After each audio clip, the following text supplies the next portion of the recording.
only noticed it while getting mollywopped by, you guessed it, Sandalphon. I don't play Granblue, but the new season just dropped and I figured, why not jump in and see how far I can go? Hopefully, I won't end up embarrassing myself in the process. Here's Granblue's ranking system. It ranges from E to Masters. I'm not cocky enough to think I'll hit Masters, but I do believe I can brute force my way to rank S in the 4 days I'm giving myself. Now, I have technically played this game before, for a whopping 8 hours at launch, so yeah, I'm basically a seasoned vet. First things first, tutorial time, because I don't remember how to play. Which brings us to the next big question, who am I playing? The big new DLC character Sandalphon just dropped yesterday, and I'm sure the ladder is flooded with him. So that's a no-go. Let's cut to the chase. I like big dudes with big weapons, which frankly rules out a lot of the roster. Nothing against them, but this game has a lot of lean lads, and I need someone with some girth. That's a thick-ass ball! Originally, I was going to run this challenge with Vasaraga, the absolute Giga. but then I remembered getting absolutely dumpstered during my brief 3-hour stay in the original, so fuck that. Which brings us to my actual pick, because honestly there aren't that many choices left. It's Vayne. He's a big dude with a big axe, so yeah, easy choice. If you've seen any discourse on this game before, you've definitely heard about Dash Light Attack. I have no idea if it's still the god tier move, but I'm assuming it is. With that in mind, I have this basic dash L combo, and I'm ready to rumble. And to no one's surprise, my first match is Sandalphon. Yeah, I don't remember what my buttons do, I don't know where that Raging Strike is going, but hey, at least I can perform my combo like a trained monkey. And then, the bane of every fighting game player, getting trapped in the corner not knowing what to do. Now I'm in the corner. Long story short, he wins this match.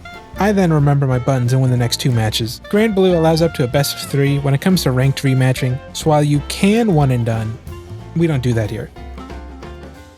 What the fuck? After swapping partners, I had to dip for a bit, but we're back now. I learned pretty quickly that Raging Strike, a universal mechanic, is not safe to throw out at the end of combos. Unfortunately, I'm a slow learner. At least I'm able to land my one combo though, am I right? Vayne's range, plus the fact that people refuse to block, makes these lower ranks pretty easy. That said, I still have some clear weaknesses in my game, like forgetting to use my special after confirming a hit, or forgetting what my buttons do when I panic, but I'm still climbing. You know, so far, the games have been solid. Oh no.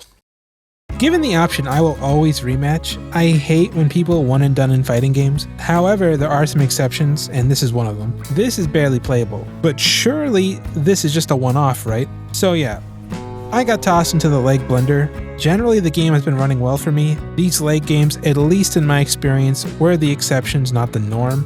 Once we got past the leg blender, the trend of people not blocking and doing weird things continued, so we kept climbing relatively pain-free. I did take a few L's, but mostly because I forgot my buttons or had no clue what my opponent's character did. The limits of my one combo and my complete lack of a corner game started catching up to me in the B ranks, and after losing 2-1 to a Sandalphon, I decided to call it for the day. I haven't had to improve much from D3 to B3, and I can feel the metaphorical brick wall coming, but let's save that for another day. I had to skip an entire day, it is what it is. Starting the day off, I practiced my dash L combo because I'm still struggling to consistently land the follow-up before they can block. I also add slightly more damage to my combo. First match of the day is against Seahawks, 6, I don't know. Anyway, he loves the dodge button. I respect the commitment, but at some point, you gotta stop dodging. At least he's reminding me to use it because I have not been. The players here still do a lot of predictable things like wake up super or DP every chance they get, and while my punishing needs a lot of work, I'm still able to coast into A rank.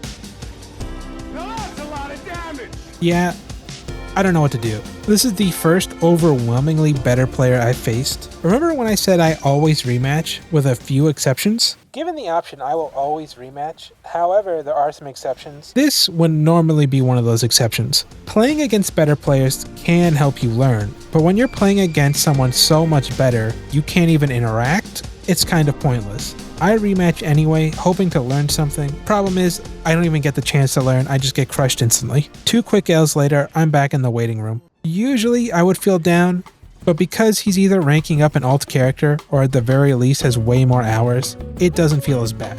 Compared to everyone else I'm matching with, I can hold my own, so he's definitely the outlier. Of course, because I think that, I get 2-0'd instantly right after. The silver lining though, the matches were close, and I got to return the favor. Before, I could overpower the other player by just simply being better at fighting games. Now though, I'm running into players that are putting up much harder challenges, and my lack of character knowledge is catching up. Is this safe? I have no idea what I'm supposed to do. Am I forced to just keep blocking thanks to her meter usage? Am I able to meter DP at any point here? I just don't know. I also forgot in the heat of battle, Brave Counter was a thing. Brave Counter is like a get off me button you can use at the cost of bravery points, these little diamonds up here. Even with my lack of character knowledge, mental stack overload, and poor muscle memory, we're still getting wins. But as I keep climbing, I start running into more and more nonsense I don't recognize. There are some characters pulling off absolute bullshit, and then it hits me. This is probably how people feel fighting Vayne. Maybe not to the same extent, but still. I haven't seen another Vayne this whole time. I guarantee someone I fought complained about Vayne's back special. Such is life. Starting the day at B3, outside of that Avatar Belial, the climb hasn't been too bad.